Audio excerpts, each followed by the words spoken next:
So, good morning everyone. I am Rialyn Barona and my topic is in the part of Asia and challenges, which is the business and health. So business have two types, the hardware and freeware. So as previously discussed, some companies use adware to track information about their customers for marketing purpose. So, isa na dito yung adware. Ang adware ay ginagamit ng mga reseller or mga company para matrack ang information ng customer. Like, makita natin sa Shopee ngayon na may mga GNT or flash na nade-deliver or na-track para ma-deliver sa atin yung mga gusto nating product nating in order. Then, whenever you buy items online in sites like Lazada, Amazon, and Lazora. So, kadalasan nag-order tayo sa Lazada, Shopee, or sa TikTok man ng mga bago ngayon. Amazon, di tayo familiar nito at sa Zalora. Pero, most customer is nagabili na ngayon sa online site like Shopee or TikTok. Your personal details such as your name, gender, items purchased, or etc. So, kinakailangan bago ka mapunta doon sa shop na yun o bago ka umorder nung gusto mong items, ay kailangan mo na may fill-upan ka. Katulad ng iyong pangalan, mga gender, at yung items. So, are saved by the retailers later on by pursuing other websites such as Facebook. You notice advertisements streaming at the bottom of the page. So, ngayon sa Facebook, na mga update na Facebook ngayon, makita natin doon na ang mga reseller ay nagpo-post ng mga link doon ng mga items na gusto nilang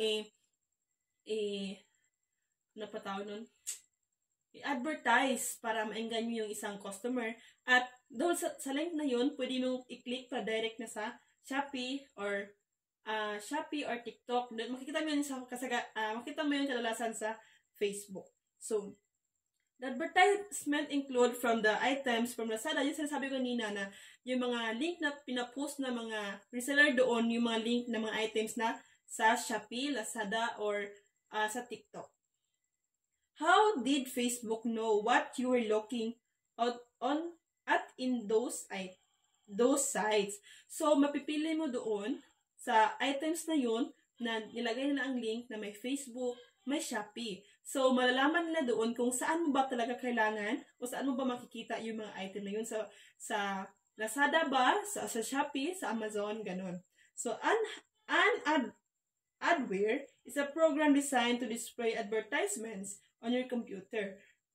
Redirect your research requests to advertisement websites and collect marketing type data about yourself. For example, the type of website that you visit so that customized advertising can be displayed. So, ang adware ay dinisign ito para ma-display na advertisement sa ating computer. Na direct na ito mapunta sa mga shop or mga website, katulad ng mga Amazon, yung sinasabi kanina, na sinasabi ang mga data or marketing type na tinatawag nila na patungkol sa mga gusto mong bilhin. So, it is a bad things. So, it depends on adware can be considered a legitimate alternative offer to customers who do not wish to pay for software. So, ginagamit ang adware na kung hindi nila gustong software ang gamitin nila yung adware para mas malaman nila kung anong item yung gusto nila, dahil nga sa Facebook makikita natin na ina-advertise nila kung paano gamitin o ano kagandahan ng isang item.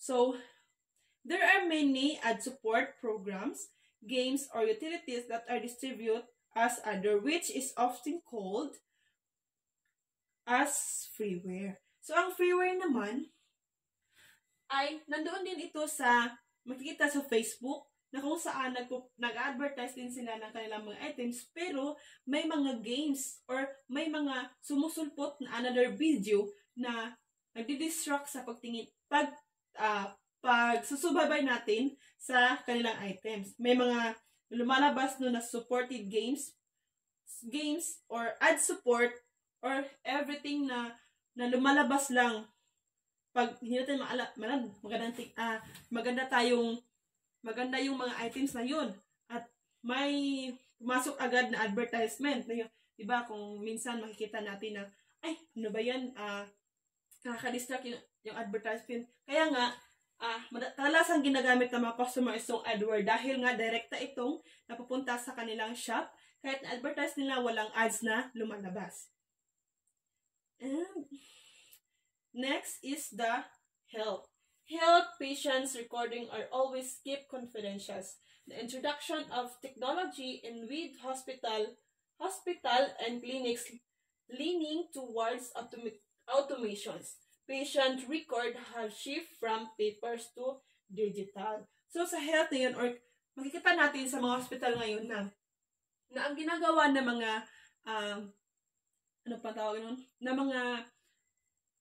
ng hospital ngayon is hindi na nakalagay sa paper, kundi digital na. Maghahanap ka ng record, hindi na sila maghahanap sa paper, kundi digital na ang kanilang ginagamit. Dahil nga, ang technology ngayon ay super high-tech na.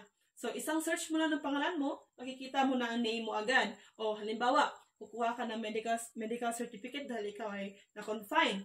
So, kahit pa ilang days mo na yun, babalikan yung medical certificate mo, nandoon pa rin sa computer. Madali nilang ma-access yung name mo at makuha kung ano bang kailangan mo. Hindi katulad ng paper na,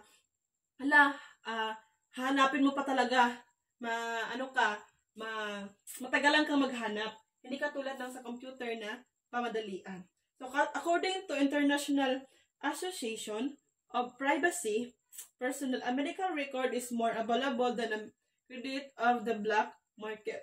According to the World Privacy Forum, a medical record including a name, address, social security number, and health ID number. So, according sa mga International Association of Privacy Protectionists, ang medical record talaga ay mayroong World Privacy Forum na kung saan kailangan doon naka-record including your name, your address, and social security number, yung number natin na contact nila, and health ID number. Siguro ito yung PhilHealth ID natin. So, typically goes for $5 on the online black market. So, pag sa online black market ito, nakakalaga ito ng $50. Aywan ko kung magkano ito sa Philippines, hindi ko na-search. On active credit card sales from just $3. This make is more lucrative from cyber criminals as patient data becomes digital. So, pag pala iniisi natin yung health or yung record ng patient natin, pwede pala tayo magkamulta. In the Philippines, hospitals are required to comply with the Digital Privacy Act or DPA of 2012 and implement data protection measure in their data process system to protect the confidentiality of their patient, personal information, and medical records. So dahil sa Data Privacy Act or DPA of 2012, so implement ng data protection measures na pinoprotektahan yung mga data records ng isang hospital o patients na kailangan nilang protektahan dahil may batas na to. Pwede kang makulong pag ito'y nilabas mo na walang permiso. So, violations of data privacy involves penalties under the DPA. The penalty for automation disclosure of personal information is 1 million. So, ang penalty pala nito, pag lumabag ka sa batas ng DPA, may penalty ka na 1 million. So, the penalty exists of 2 million in the act involves sensitive personal information. So, pag na-involve pa lang ang sensitive information dito, ay magiging 2 million pa yung penalty mo. The United States, the Health Insurance Probably and the Accountability Act or HIPAA in 1996 was designed to promote the confidentiality and probability of patient records, as well as to develop data security standard for consistency in the healthcare industry. So, according naman sa Health Insurance Probability and Accountability or ito yung HIPAA in 1916 is promote ito ng isang company para maprotektahan ng isang record ng isang pasyente or patient. Ito ay ginawa para maging security nila sa kanilang privacy kung tinatawag. So, dito sa health is may mga patakaran may patakaran din kung paano natin mapalabas ang isang dokumento kung saan hindi tayo mapipinalty or malabag yung DPA 2012 and HIPAA 1992. That's all. Thank you.